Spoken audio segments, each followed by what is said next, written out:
अस्सलामु अलैकुम वरहमतुल्लाहि वबरकातुहू। हदीस पाक तिलावत करने की सआदत हासिल कर रहा हूँ। बिस्मिल्लाहिर्रहमानिर्रहीम। अन अबी दरदाइन रज़ियल्लाहु तआला अनिन नबी सल्लल्लाहु अलैहि व आलिहि वसल्लम क़ाल अयजिज़ु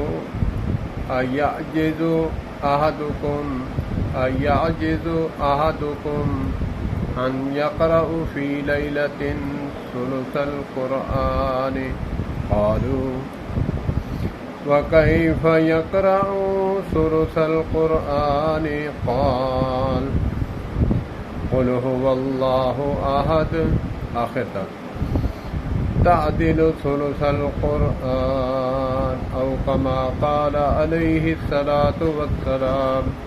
तर्जुमा। नबी पाक सल्लल्लाहु अलैहि वसल्लम ने इरशाद फरमाया, क्या तुम में से कोई शख्स तिहाई कुरान नहीं पढ़ सकता? सवाल के तौर पे फरमाया।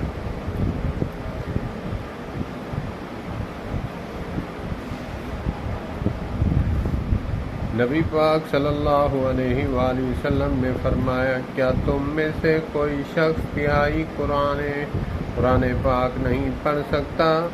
या रसूलुल्लाह सल्लल्लाहु अलैहि वसल्लम, कैसे कोई तिहाई कुरान पढ़ेगा? फरमाया नबी पाक सल्लल्लाहु अलैहि वसल्लम ने, क़ुल हुवल्लाहु अहदुन अल्लाहुस समद लम यलिद वलम यूलद वलम यकुल लहू कुफुवन अहद। ये तिहाई कुरान पाक के बराबर है। अल्लाह पाक हमें कुरान की तिलावत करने की तौफीक अता फरमाए। उलमा फरमाते हैं कि सफ़र हो, बंदा तंदुरुस्त है, सफ़र हो, हज़र हो, उठते बैठते क़ुल हुवल्लाहु अहद ये सूरत जो है ये मामूल बना ले तो अल्लाह पाक उसको कुरान पाक पूरे मुकम्मल कुरान पाक का मतलब तिहाई जो है तीसरा हिस्सा क़ुल हुवल्लाह के बराबर है। तो आप 3 दफ़ा पढ़ लें और हदीस में भी आता है, मैं इंशाअल्लाह वो भी पढ़ने की कोशिश करूँगा।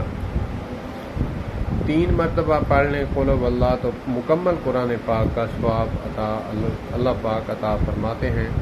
तिहाई जो है वो 10 कुरान है और 30 पारे हैं तो 10 या 30 तो 3 मरतबा क़ुल हुवल्लाह पढ़ने से अल्लाह अज़्ज़ा व जल पूरे कुरान का सवाब अता फरमाते हैं। अल्लाह पाक हमें इस पर अमल करने की तौफीक अता फरमाए।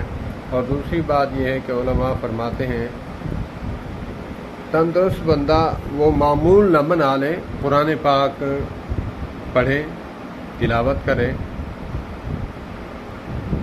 उसके लिए ज़्यादा बेहतर है कुरान पाक को उठाकर पढ़ना, उसकी ज़ियारत का सवाब, उसको पढ़ने का सवाब।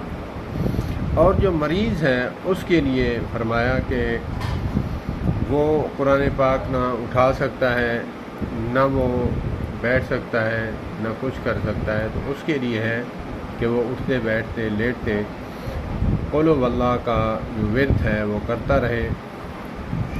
3 मरतबा पढ़े, 6 मरतबा पढ़े, वो जितनी मरतबा पढ़ेगा तो उसको अल्लाह अज़्ज़ा व जल 3 क़ुल हुवल्लाह पढ़ने पर मुकम्मल कुरान पाक का सवाब अता फरमाएंगे। अल्लाह पाक हमें अमल की तौफीक अता फरमाए। वस्सलामु अलैकुम वरहमतुल्लाह।